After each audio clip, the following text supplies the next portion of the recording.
Hi everyone and welcome back to another video. The next few videos I'm going to be focusing on Ed. I said in the last video, spring's on its way. I want to get Ed up and running so I can enjoy much more this year. A few issues, as I pointed out before: coolant leak, 2 possibly 3 oil leaks, and running issues.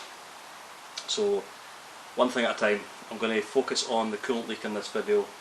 I'm going to basically get in, have a look, show you what I can see, and try and diagnose where it's coming from, and also just kind of go through generally where it could be coming from, in case anyone's got the same issues. So what have I done before this?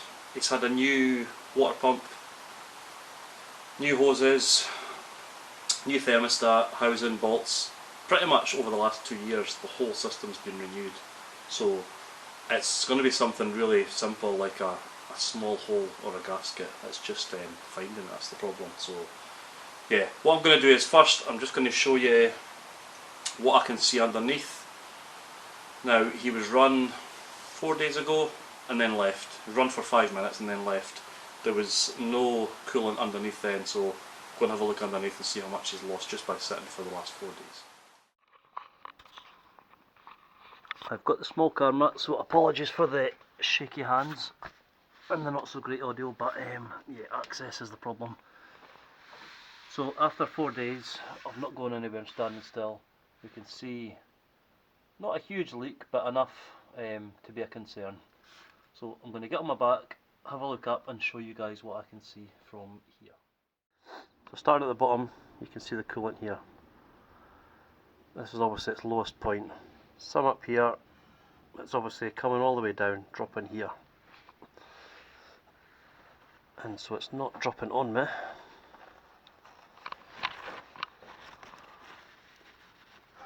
No. So you can see more here on the drive shaft. Looking right up. I don't know how well you can see that because space is limited, but there's coolant up on the bottom of the manifold and some of the hoses at the very top.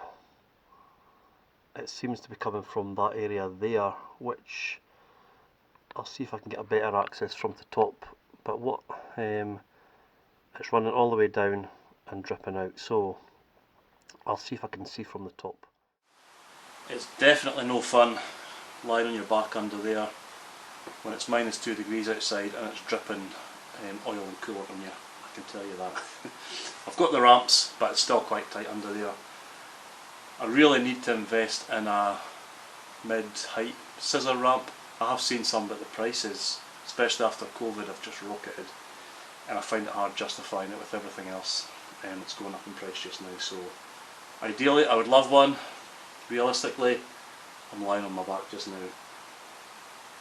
Right, so I'm going to get in from the top, and what I want to do is take as much off as I can to give me access, but as much so I can leave the engine running, so I can get the injection airbox off, some of the engine steadies, and I can get in from the top. Now what I'm going to do to make things easier is take the bonnet off, give me a lot more access and light in, and I'll get a few things off, and then I can come back and get the car running. Need it to run up to temperature to get the water flowing, and then it'll give me an idea of where it's coming out. What I will say, if you're doing this as well, I don't know how much has leaked out over time, so make sure before you do any of this, top up the cooling system so it's full. Otherwise you could be looking for a leak when there's not enough water in the system to give a leak. So tip for the video.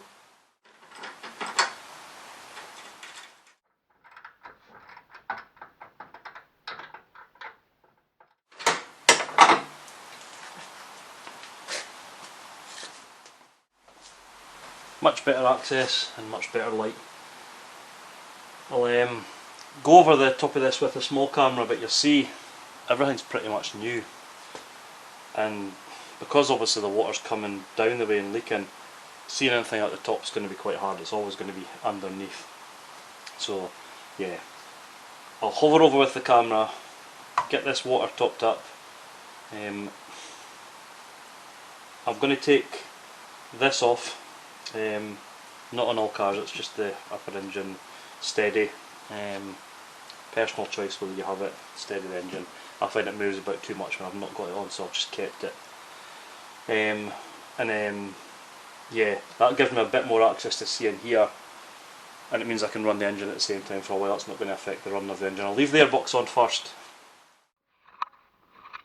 From the top, just having a quick look across, you can see all the hoses are new, all the Jubilee clips are new, everything's new. There's nothing obvious from up here in terms of coolant.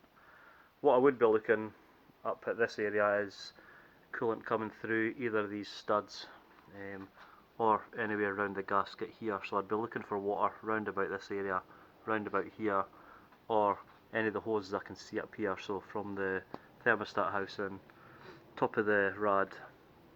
In terms of here, I will get a better look once this is off, but the heater valve here and the joint for the heating here, I'll also be looking under here and keeping an eye on that. And it's just a case of systematically going through and eliminating where it's coming from. Sometimes easier said than done, because if it's down in this area, it's a bit harder. But determination and patience.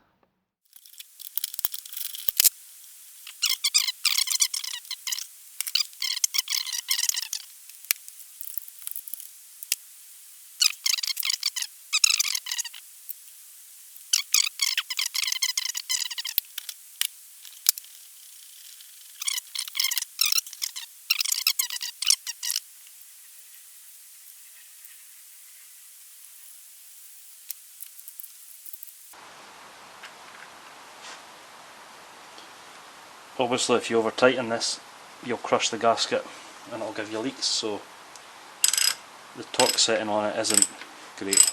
It's not very high. That'll do. Right, get some water to top this up.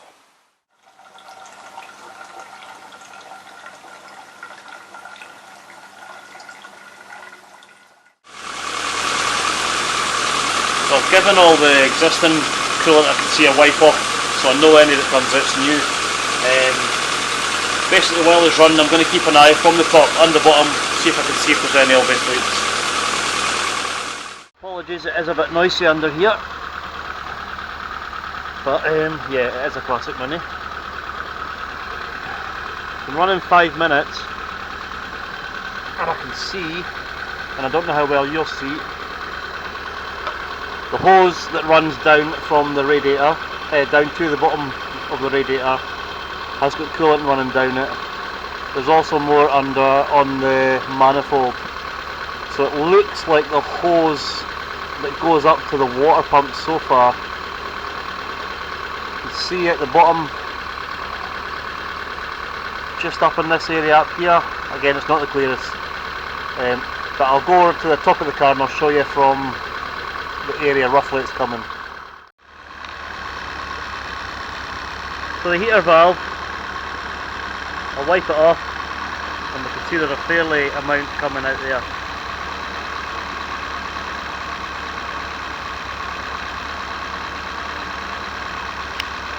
Just here.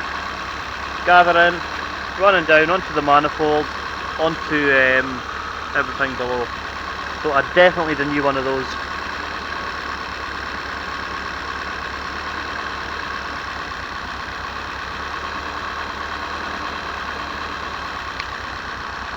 If I just close, I'll wipe it off and then close it, see if I've still got a leak.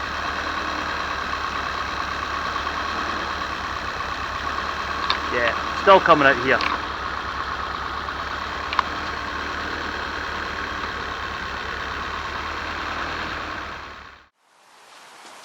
So you can see from some of the small camera footage there, the heater valve has got quite a leak in it.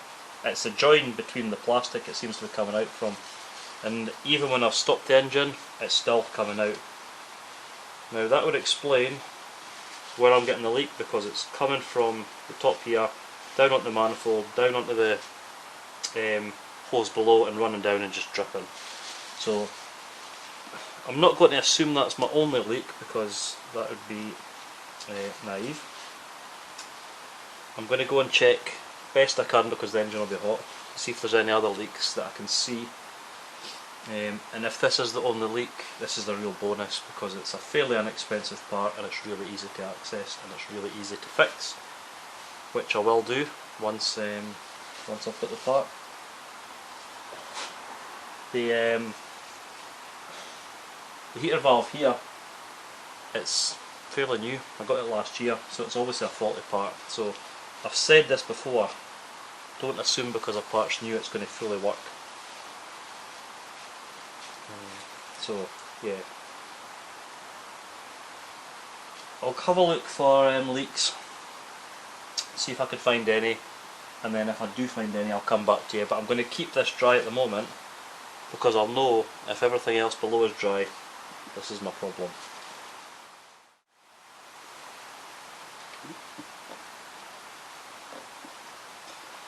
So I've had a look best I can.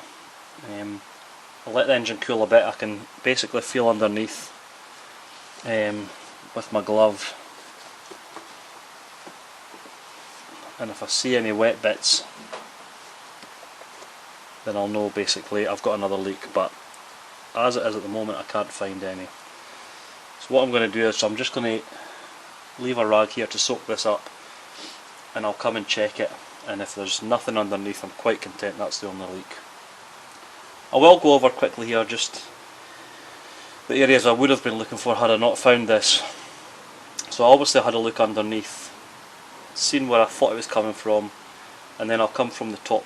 I've already said, so the areas you want to check are around about the radiator fins, and basically the top hose coming from here, and the bottom hose. It could be to do with a hole in deteriorated hoses. I knew these weren't deteriorated because they're new, but they could have still been faulty. So top hose, bottom hose, all the hoses basically where you've got Jubilee clips. So if you're not getting an airtight fit, all it takes is a little bit of water, coolant to seep out and drip. And you'll know because there's a pool underneath the car, there's a wet carpet inside, or there's a smell of burning water when you're driving, which basically is driving and the coolant's dripping in the engine, you're smelling that. So I was getting that all from this little thing here. So yep, I would have checked that all around the thermostat here, the gaskets, the housing. I would have come down underneath, checked the area of the block, checked the water pump, the hoses coming from the water pump up to the heater valve here, into the cabin. You would know in the cabin because you would smell it and you would see it if it's leaking through the matrix inside on the heater. Underneath here, the injection system has the two hoses going in there. I would check that. I'd also check underneath the injection system where it goes into the coolant temperature sensor. And basically,